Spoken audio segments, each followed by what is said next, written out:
আসসালামু আলাইকুম বন্ধুরা, আমি এখানে 2 কিলো আটা নিয়েছি আর পরিমাণ মতো লবণ, আধা কাপ অয়েল নিয়েছি।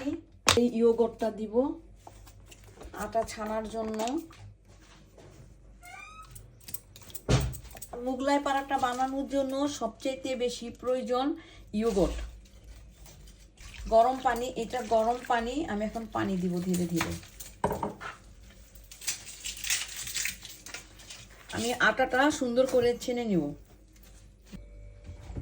আটা ছানা হয়ে গেছে বন্ধুরা, এখন আমি একটু তেল দিব।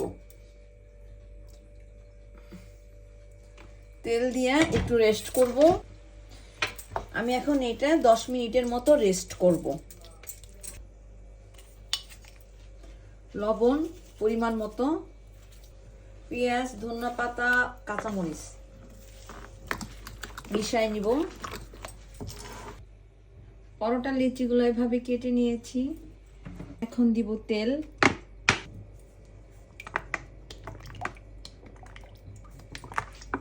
আমি 1.5 কাপ পরিমাণ তেল দিলাম। পরোটাটা এইভাবে বড় করে বেলে নিয়েছি। এখন দিব ডিম।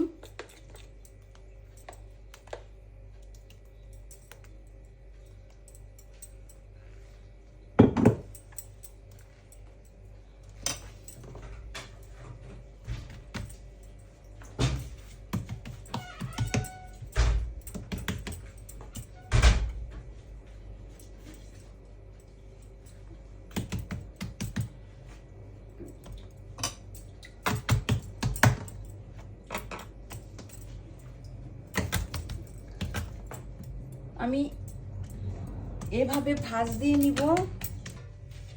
আমি পরোটাটা দিয়ে দিব।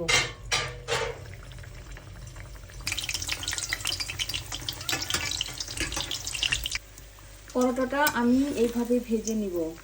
দেখেন বন্ধুরা, পরোটাটা কত সুন্দর হয়েছে। উফ, গরম। পরোটাগুলা কত সুন্দর হয়েছে, মোগলাইগুলা। আপনারা আসেন আমাদের সাথে, খাবেন প্লিজ। আশা করি আপনাদের ভালো লাগবে বন্ধুরা। আপনারা যদি এভাবে বানান। আপনারা সবাই ভালো থাকেন, আমার জন্য দোয়া করবেন। আল্লাহ হাফেজ।